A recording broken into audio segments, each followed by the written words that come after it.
Universal adult franchise in India has been there right from the start. Ever since we had our first elections, we have provided voting rights to everyone.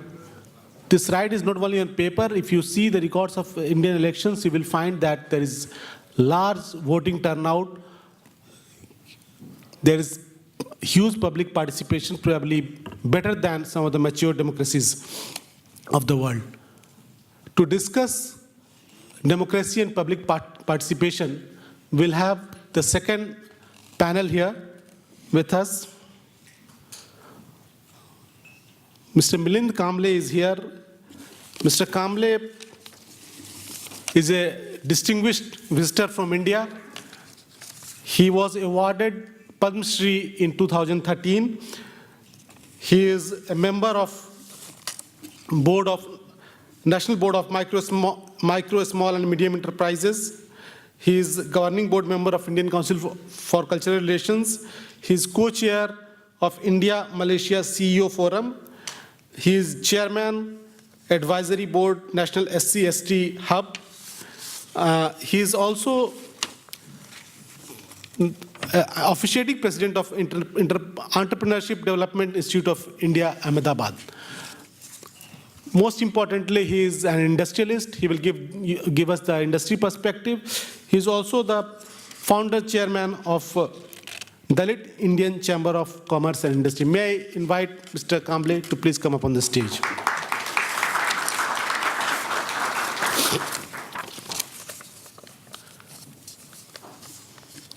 Our second panelist today is Mr. Gopal. Mr. Gopal is state senator in the New Jersey Legislature. He is a lifelong resident of Monmouth County, and he was born here and brought up here. He is a proud small business owner. He built his business from the ground up. He is also running a non-profit organization to help the citizens of Monmouth County charities and individuals in need. He previously served on the board of directors for the Monmouth County Chamber of Commerce and also served as the president of the Hazlitt Township Business Owners Association. He is right now the Senate Majority Conference leader and chairman of Military and Veterans Affairs Committee. He also serves on the Senate Higher Education and the Health, Human Services, and Senior Citizens Committees. We'll have the American perspective from Senator Vin Gopal. Mr. Gopal.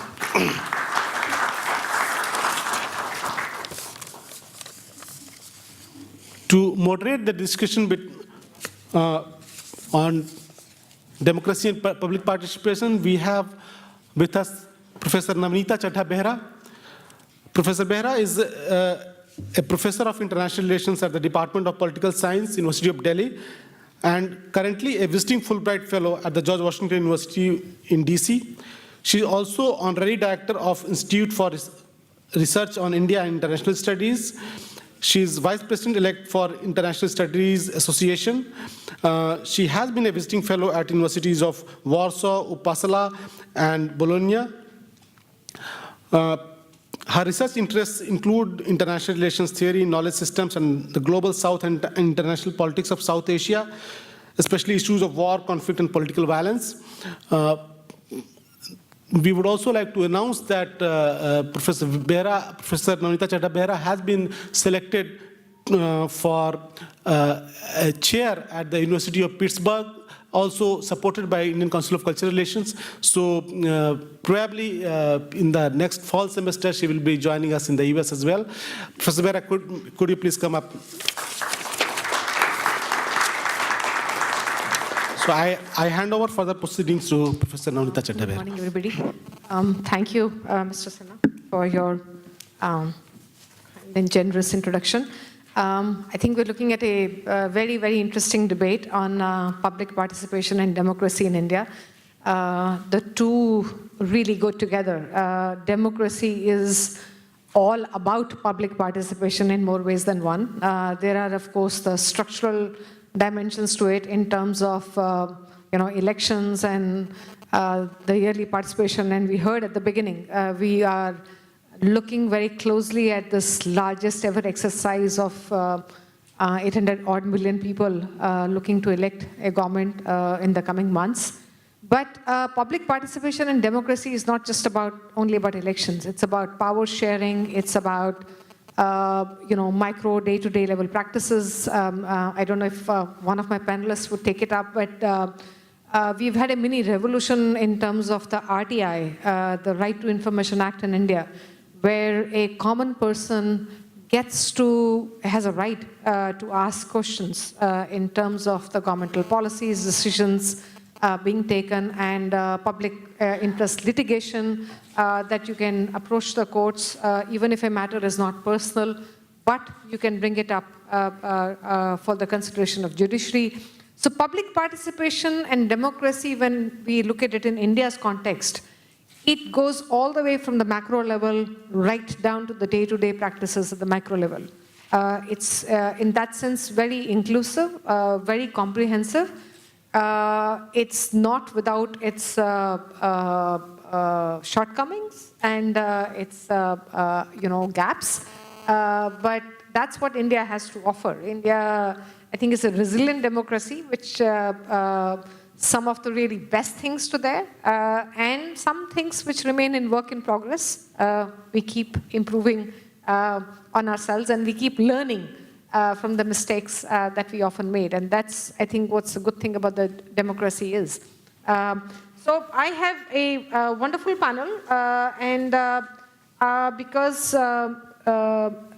Mr. Bhutan unfortunately could not make it, we would have a little more time and for my co-panelists, and I would keep some time, if you're okay with it, to go back to the audience and make it a little more interactive.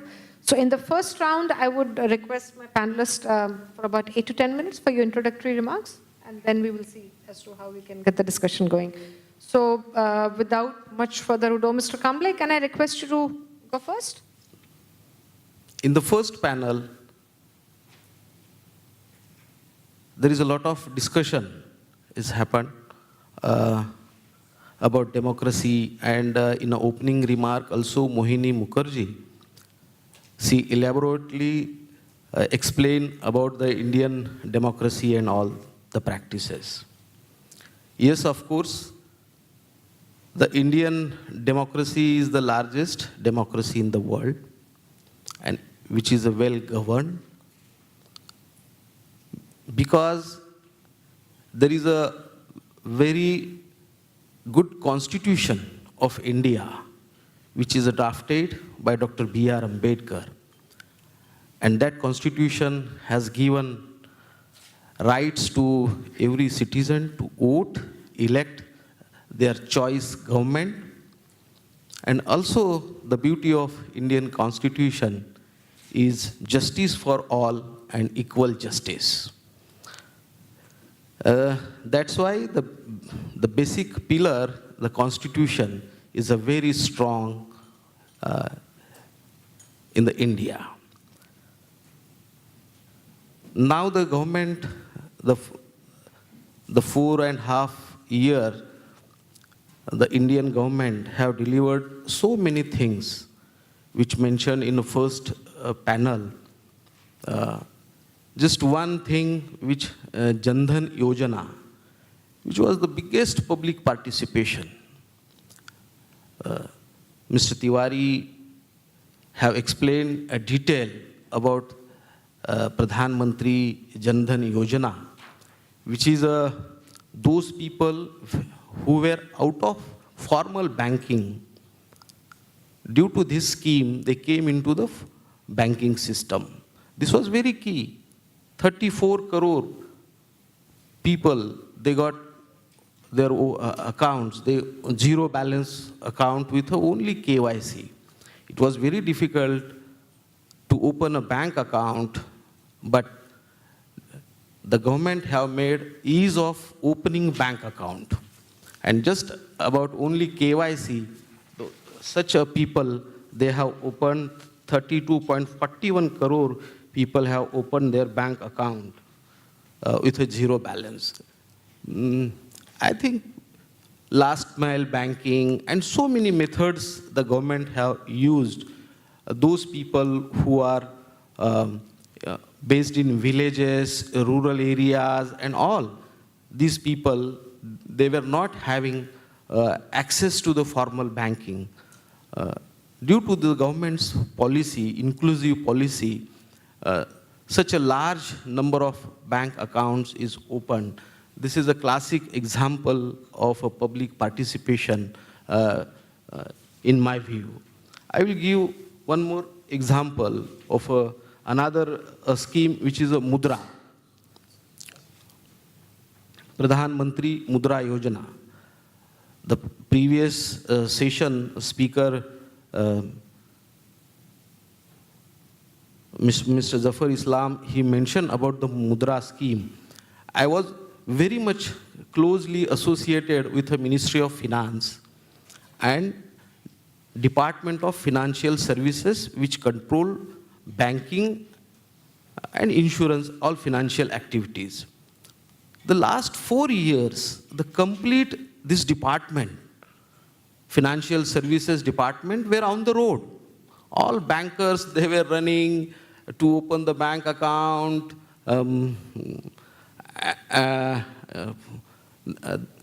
finding their KYCs, and all these people were on the road last 4.5 years. That's why the great job have done by the Indian banks since its establishment by opening Jandhan account. Another great job was a Pradhan Mantri Mudra Yojana. Just in previous session, we discussed about the jobs. Yes, of course, jobless growth is a worldwide phenomena. That's why, of course is a problem. But to create an opportunity for the livelihood to the people, it's a job or duty of the government, and which is addressed through Pradhan Mantri Mudra Yojana, and which is aspirations of young Indians. Instead of becoming job seekers, young Indians wanted to become a job creators. And that aspirations exactly addressed by this Pradhan Mantri Mudra Yojana. 16 crore are the beneficiary of this Pradhan Mantri Mudra Yojana, and near about 7 lakh crore is lending. If you will find average lending is near about 50,000, which is not big, but for those who are the nano entrepreneurs, we know SME definition, small, medium enterprises, micro enterprises, but below micro, there are the nano entrepreneurs, they are the great beneficiary. Yesterday, I was on the street of New York. I have seen so many nano entrepreneurs on the streets of New York. They are selling foods and this and that. Who are these? These are the small vendors of fruit vendor, vegetable vendor, and so many vendors. These people are the beneficiary of this Mudra Yojana. And why this has happened? Because through Jan Dhan, they have opened a bank account, and through Mudra, all these people, they have got a loan. And the great thing is of this Mudra scheme is, there are 70% Mudra beneficiaries are the women. This is a very great thing. 70% are the women. And out of that, total of a Mudra beneficiary, Zafar Islam mentioned minority people, there are 25% of a scheduled caste and scheduled tribe and 25% minority and lower rung of OBC, that is near about 70% people are the beneficiary of this scheme. Means this scheme is addressing financial inclusion of bottom of the pyramid of the Indian society. So this is a great role.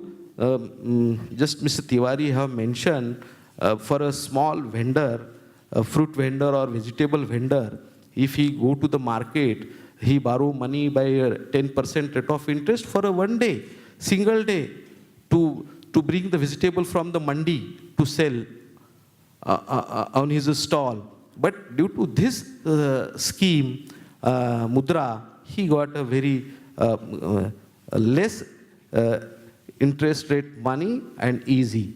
So this is another very big flagship scheme, and public participation in this scheme, and which is addressing the bottom of pyramid and great doing social inclusion. So I'm mentioning two more schemes over here. That is, one is a Pradhan Mantri Ujjwala Yojana. Again, Ujjwala Yojana is a beneficiary, is more than 5 crore people in the country. Those who are these beneficiaries? Of course, scheduled caste, scheduled tribe, minority people, those who are not able to afford the take the connections of a gas. After independence of 70 years, near about 5 crore people have got the gas connections. This is a great another public participation scheme by the government.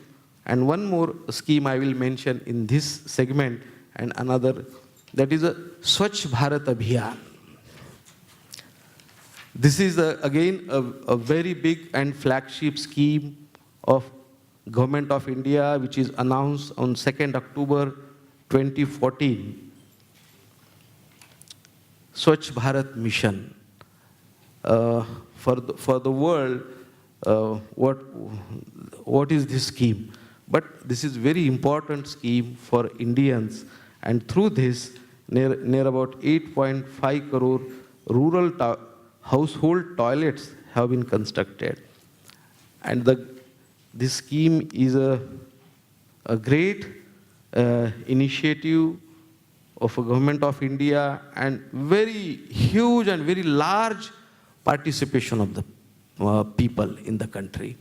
So through these schemes and public participation, there is a good governance practices are set by the Government of India. Thank you. Thank you. Thank you, Mr. Kamble. Go ahead. Learned a lot about schemes, a lot of different schemes there. My topic is a little different as the panel on public participation, so I think I'll take it a little different. I want to thank the Consul General for all his leadership and for his invitation in ICCR and Rutgers. So I am a member of the New Jersey Senate. I am also the chair of the Senate Indian American Caucus. It's just me. There's nobody else in the caucus. So I automatically became the chair. We're starting to see a rising number of South Asians, Indian Americans, Pakistani Americans starting to get more involved in the electoral process here in New Jersey and across the country. I think we're up to now 5 or 6 members of Congress who are of South Asian, Indian American descent. We have a U.S. Senator from California running for president who's of Indian descent. So you're starting to see now more Indian American police officers, teachers, college professors, a lot of areas that we didn't typically see 20, 30, 40 years ago. And that's a good thing. And so part of what I've tried to promote, my district, I represent about 220,000 constituents in Monmouth County, and I've been representing them for the last year. I have a very small Indian American population. I probably know all of them, all 23 or 24. I'm being sarcastic, but my district is predominantly Caucasian, African American, Hispanic, and I'm about an hour south of here. So I took my oath of office on the Gita. I go to temple regularly. I have found that there is a way to assimilate at the same time being proud of your Indian culture, your Indian heritage, at the same time embracing all that this country has given me. And that's kind of what I try to promote and try to make sure in panels like this that you know that there is a way to do both. When I was knocking on doors and I would talk to Indian Americans and what's great is it's public information how someone votes in America. You don't know who they voted for, but you know if they voted. So when I knocked on someone's door who was of South Asian descent and I tried to talk to them about any local issue, they just want to talk about Modi and what was going on in India. And I said, you know, there's an election coming up in a week, your taxes, you got a lot of stuff. And they're like, but Modi just did this. So I'm like, all right, this is going to be tough to get this person to vote. And that's the passion of Indian Americans in the world's largest democracy, is making sure that we mirror that here and we understand that how we affect what happens at our schools and who the superintendent of schools is and who the police chief is. It all comes to our direct political participation. So I try to focus on that with the thousands of small business owners, gas station owners, hotel owners that are of South Asian descent, to try to educate them that it's important that there are laws being created each and every day that are going to have an effect on you, and you have to be equally involved here as you are overseas. And I try to lead that by example. I go to India every single year. I'm beyond proud of my culture and heritage and everything that my family has given, but at the same time, I make sure to know what's going on here, because that's what's important. If our kids and grandkids are going to choose to live here, we have to be involved here. And I think up until recently, because I remember when I was younger, my parents were never involved in politics. They didn't want me to be involved. They didn't want me to be involved in any aspect of that. And that's not unique to South Asians. That's other Asian cultures are like that. Many other cultures are very insular once they get to a new country. But now as we're going to go through generation after generation after generation, it's important that we try to understand and value that. I can tell you there are some public positions in New Jersey, whether it's working as a police officer or fireman or some of this, they pay a lot better and have a lot better benefits than some of the small business owner jobs that are out there that I remember my parents said, whatever you do, don't go into the public sector, go get a job in the private sector. And most of those people, we see how they're doing, especially if they're on the liberal arts end. It's hard to find a job. One of the issues I've been very focused on since I got into the Senate, which we're trying to get a movement on, which I meet with a lot of Indian Americans on, is to get in-state tuition for the students of H-1B visa students. And so while I talk to many of those community members to try to get that here in New Jersey, I try to get them to not just focus on that one issue, but all the other issues that affect them, how their roads are paved, how their taxes are, their quality of life, what's going on the ocean, all of those things, especially since their kids and grandkids are going to be here. So public participation is a very broad term, but I think in the sense, I think we're making a lot of progress over these last several decades in engaging members of this community to get involved and to understand, respect, and appreciate what's going on in India, but also to know that it's just as important to know what's going on here. And there is a way to find that common ground, and it's possible. And New Jersey has the largest, I believe, Indian American population in the country as far as proximity. And it's not just the populations of Edison and Woodbridge and Old Bridge and Parsippany. We're seeing now all across the state populations that are growing. I believe we're almost close to 4%, which is higher than any other state. So as that's happening, it's important that we don't just go to work 9 to 5, that we understand, and then we're watching. I tell my mom to do something besides the Dish Network at night. There's other things we can be doing. But it's to understand all the other things, what's going on locally, what's going on politically, what's going on in our town council, our town school board, our mayor, what their names are. And those are so important. We have, at least in our part of New Jersey, of any minority group, some of the lowest voting numbers that exist. Many of the other minority groups vote in much higher numbers.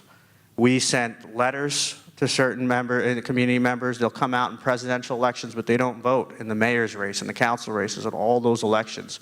So what do politicians typically do? If you don't vote, they're going to ignore. So they're going to go to other communities of minority groups, and that's what they tend to do. And I've had statewide leaders tell me, oh, the Indian American community, they'll raise money, but they never vote. And they're not wrong. The numbers don't lie. The voting numbers are low here. And if you look at the new laws that have existed, anybody can vote by mail. It's very easy. It takes 3-4 minutes. So that's one of the things that I'm going to continue to hopefully promote. And again, I appreciate everyone coming out here and looking forward to chatting with you. Thank you. Thank you, Mr. Gopal. I think public participation is a lot about involvement of people. I mean, that's the oldest, adage of democracy: for the people, of the people, by the people. But ultimately, democracy works when people actually go out there and claim, their rights. And those rights are as much as given, as much to be exercised. And in India, I think that's one experiment with the Indian democracy that has worked, is that whether it's your public mobilization in terms of across, ethnic mobilizations, linguistic mobilizations, regional mobilizations, the Indian democracy has given that space for large different communities to be able to mobilize for various political, economic demands that they have, and actually get the state to respond to those demands. So that's like moving in a direction of institutionalizing the democratic practices of power sharing, which is what gives resilience to the Indian democracy then. And I think that's something that's worth looking at. And the other thing I think world over that we should look at is that India as one country, through its democratic experiments, has talked a lot about as to how to deal with difference. And I think that's becoming a problem, not just in the so-called global south, but also in other parts of the world. That difference does not necessarily mean divergence. Difference can be negotiated, difference can be, as to how do you tackle with diversity. And India is as diverse as you can go, whether it's in terms of languages or ethnicities or religion, or you can pick up any parameter. It's difficult to find a country which is matching India in its diversity. And how democracy works in that diverse, society, matching of the political structures with the diverse moorings of the society, that's another very interesting experiment relating to Indian democracy that we should seriously look at. And one more thing that I just wanted to briefly mention was that in terms of its governing structures, whether it is to do with the judiciary, whether it is to do with your local governments, whether it's to do with the participatory governance, democratic governance, which goes down all the 3 levels. I'm sure we'll hear more about that in the next panel. But democracy is, in many ways, taking the government and the public participation right down to the grassroots level. And that's what is fascinating about this experiment, as to how it is playing out and what it has to do for the rest of the world. And, you know, Mr. Kamble, in the first session also, we heard a lot about the different kind of schemes. And I'm happy if the audience were to pick up any questions regarding that. But along with that, you know, just want to end on the note that Mr. Gopal said about diaspora. Indian diasporas in US is probably one of the largest outside India. And Indian diaspora's involvement with Indian democratic experiments, whether it's in the field of education, whether it's entrepreneurship, whether it's business, whether it's the economy, it's kind of huge in its size, in its different sectoral dimensions, and in terms of involvement of people, right down to the public participation.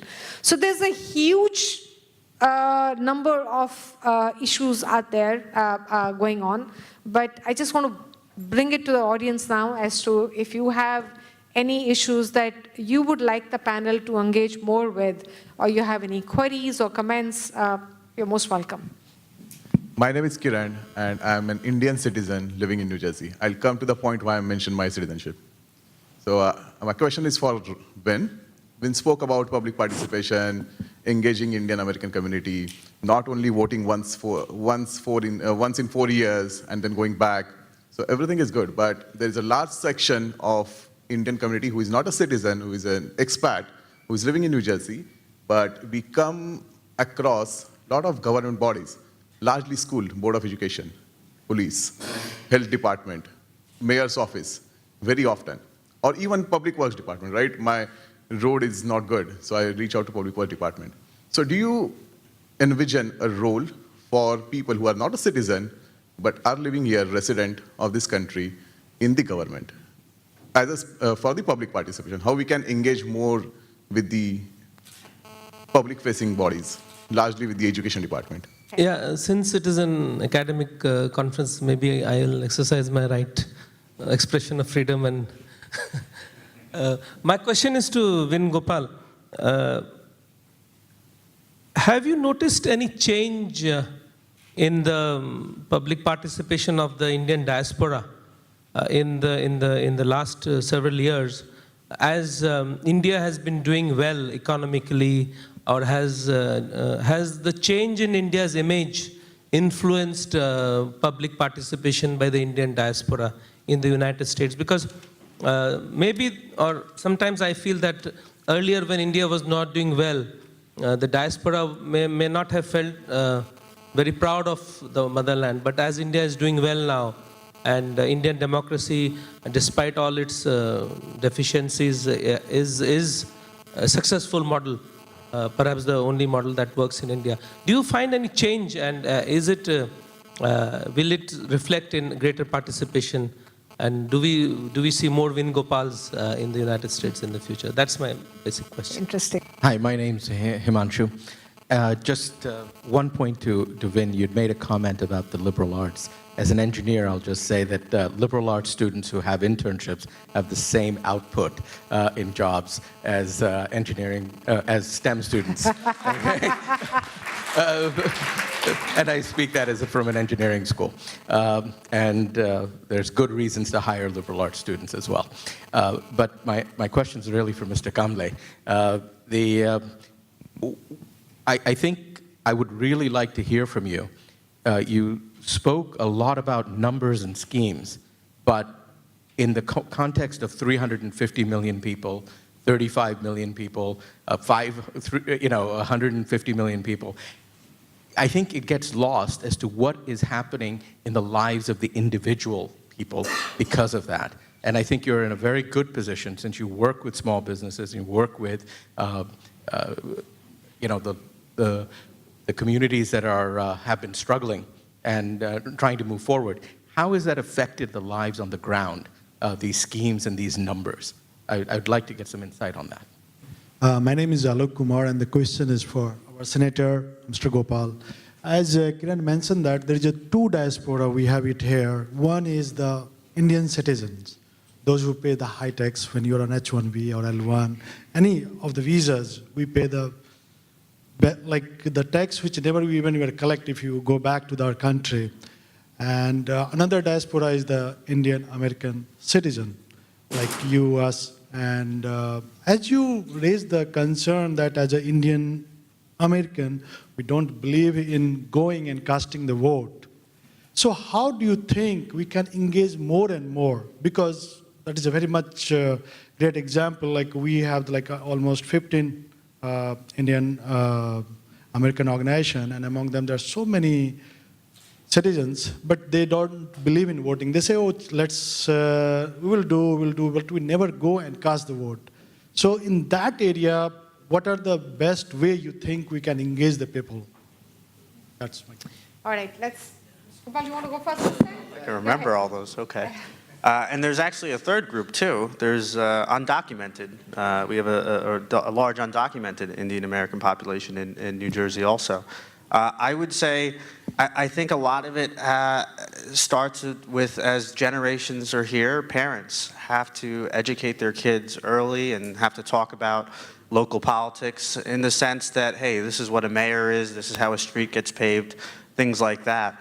I mean, I'll tell you, I have not watched CNN or Fox or MSNBC in years. I get my news locally. I don't watch because I don't, they're all opinions. And but I'm really focused on what's happening in New Jersey, New York, Pennsylvania, and I think we have to kind of instill that in our kids as they're growing up, and maybe take them to a council meeting or a school board meeting, and as parents, try to engage in that. It's not easy, and this is not a criticism or something that's unique to the Indian American population. Every community, whether it's Italian or Irish, when they came 100, it's the same thing.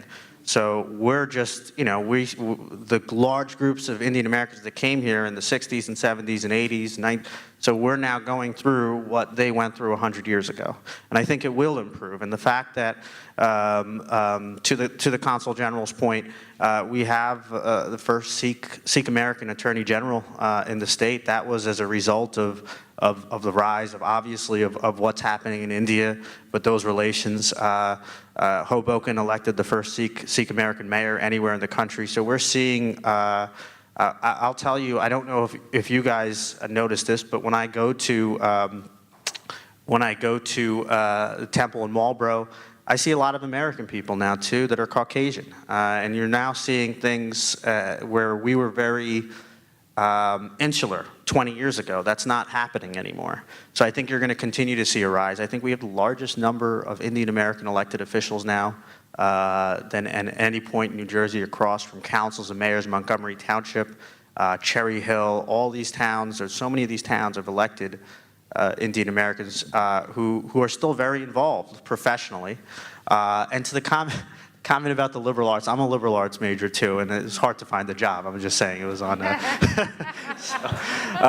what if I was good in engineering or math and science, I might have gone that route, but it just didn't come to me. So, I'm teasing. And on that end, to the Consul General, we have to do more, which we're trying to do in New Jersey. I chaired for the last year the New Jersey Senate Manufacturing Caucus. We have thousands of manufacturing, so there's a lot we need to do in New Jersey when it comes to community college, vocational schools, trade schools, technical schools. There's a lot of great careers here that we can do.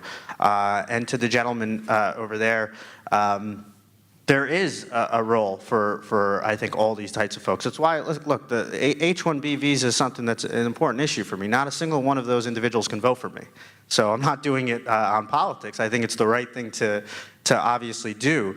But there are boards, there are county commissions, there are state commissions, there are local commissions that individuals can serve and be a part of it while they go through the citizenship process. So, and if anyone knows anyone, you can reach out to our office and we'll be happy to guide you in that process in your local geography. But there are opportunities, I think, to get as little involved as you want or as much as you want. I mean, I have a young South Asian, Indian American woman who has kids and has a lot going on in her life, and she manages to serve on our town's environmental commission, and once a month she'll go and is involved in things and knows who the mayor and all the, like, you can be as involved as you want. And I think that's what we have to do to try to instill that and our priorities. And the thing I think we need to remember is if relationships matter at the end, right, in life. You have to have relationships when you go through your careers, when you go through your jobs.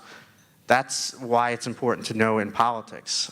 Sometimes you might have 4 or 5 people who are equally qualified, but somebody knows somebody, and that's why if you teach your kids, like, hey, don't get involved in this, which was not, you know, it was more of a fear, I think, from a lot of Indian American parents 30 years ago. But if you do that, it doesn't help, and it doesn't serve the greater good. So I think what we're seeing now is good. As we see Raja Krishnamurthy and all these members of Congress, and the numbers are rising, Harsh Singh and all these candidates who are running now, and the more folks that are getting involved, I think it's good. And I think it's good that it's happening in communities like mine where we don't have an Indian American population. I'm pretty sure the 13 Indian Americans didn't vote for me. They voted for my opponent. So, you know, I'm partially teasing, but I think it's a good thing. When you see someone like Ravi Bala, the mayor of Hoboken, who they said, oh, he's never going to win, he's got a turban, this and that. None of that was true, and he won easily. And the one person in the state right now who's getting rave reviews across the board is our Attorney General. People have criticism of everybody else, every party, everybody, Democrat, Republican, they're so this is all stuff that I think really is going to help, hopefully, generations ahead. I don't know if I answered everybody. Did I miss anyone? Yeah. All right, thank you. The schemes which created by Government of India, they are reaching to the people. My chamber, Dalit Indian Chamber of Commerce and Industry, when I was started in 2005, there were only 1,000 members of my chamber, but as of now, 10,000 members from scheduled caste and scheduled tribe, bottom of the pyramid. We are very much involved in designing and implementation of Mudra and Stand Up India, these 2 schemes. I will give some examples of its implementation. Just I am coming from Gadchiroli. Gadchiroli is a Naxal belt in Maharashtra.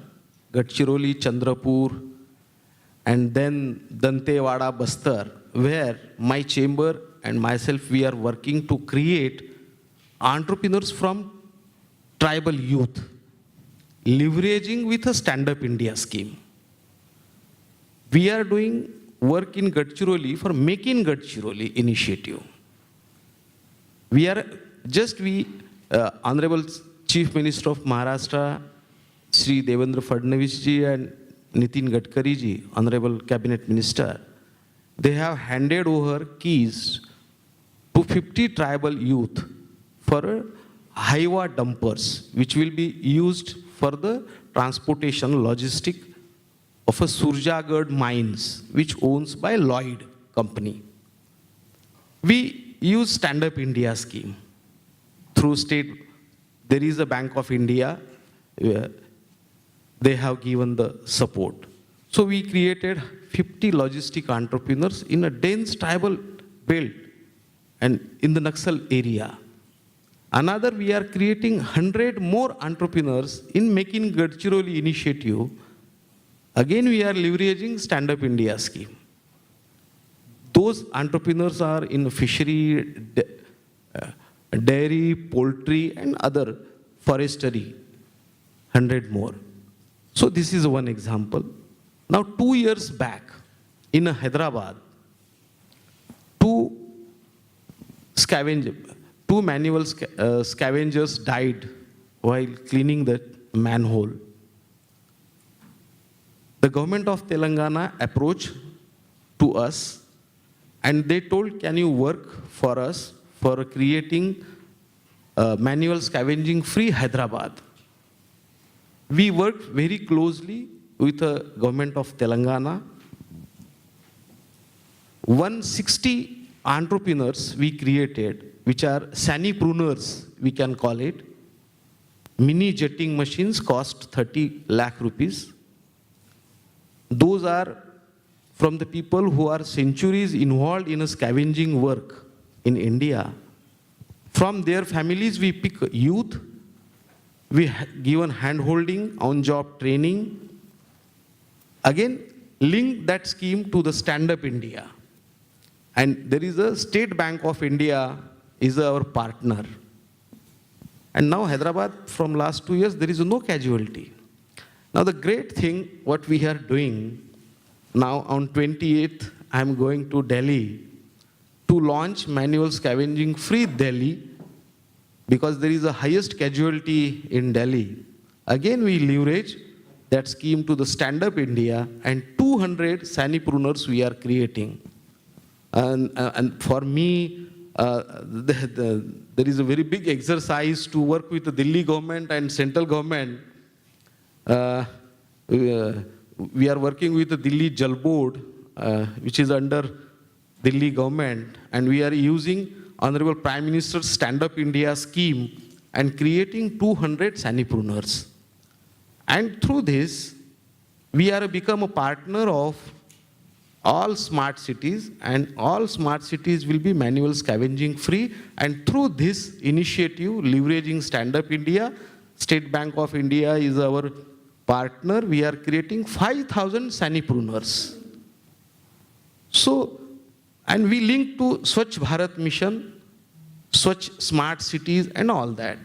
So for all these schemes, they are on the ground, and we are implementing the results, very excellent results of Hyderabad. Those people who were sweepers in a Hyderabad metropolitan works, their children in the school, other friends and children, they keep distance from these students, because of these are the scavengers' sons and daughters. But due to this initiative, now these people, they are no more scavengers, now they are the contractors. And that distance of children's, that is a bridge the gap. So many good examples are coming across all over India. We are implementing agencies of so many schemes like a Mudra, which is the biggest ever financial inclusion program in the country. More than 1 lakh crore has been lended to the scheduled caste and scheduled tribe entrepreneurs, which is a 25% are the Mudra beneficiary in the country. In Stand Up India, there are 70,000 are the beneficiary. Out of that, 25,000 are scheduled caste and scheduled tribe beneficiary. Directly, we are hand-holding all these peoples. Now, one more classic example I will give. We are working with the Ministry of Petroleum very closely. Petroleum Ministry has a logistic and transport very big business. They have 3 OMCs, oil marketing companies, IOCL, BPCL and HPCL. For the transport, they require 24,000 bulk LPG tanker trucks. So there was a reservation of a 22.5%, which will be filled from scheduled caste and scheduled tribe from last 20 years. But hardly 4 to 5% was filled. Then we work very closely with the Ministry of Petroleum. What tender was floated? That tender was creating barriers to the scheduled caste and scheduled tribe. And this is due to non-state actors, they play role in these lobbies and all that. That's why there were the barriers. How the good governance example, we approach Honorable Minister, Dharmendra Pradhan ji, we told them, so this is a 24,000 tanker trucks requirement tender. Out of that, 22.5% is a scheduled caste and scheduled tribe. Near about 5,000 requirement is from this community. Previous tender was 2,000. The previous tender, there was only 5% people came due to there are a lot of barriers created. We requested remove these barriers. The government have removed these barriers. We told there is a very good scheme of Honorable Prime Minister's flagship Stand Up India, which is up to 1 crore collateral-free loan. Then we requested, please link this scheme to this tender. They have linked to scheme this tender. And then there was a very big job or very big challenge for us to reach out to the people. So we trained 100 people in Delhi and organized 100 camps across India. We reach out 30,000 people. And from them, 1,000 people came forward, those who can contribute 10% margin money. Then we approached 3 banks. One is SBI, another is Bank of Baroda, another is the Indian Bank. And we requested them, please create some schemes to support these people, because 5 years contract, there is a, so we requested these banks, and these banks have created a very excellent scheme, Indhan Vahana, Baroda Tankrage, and State Bank of India. So, and we leverage to these schemes. And now we are creating 850 logistic entrepreneurs whose tankers will run across all over India. So there are so many success stories which we are creating with leveraging this scheme, and very good results are coming. The last thing, the government is creating scheme, and they are well implementing, and these schemes are reaching out to the people.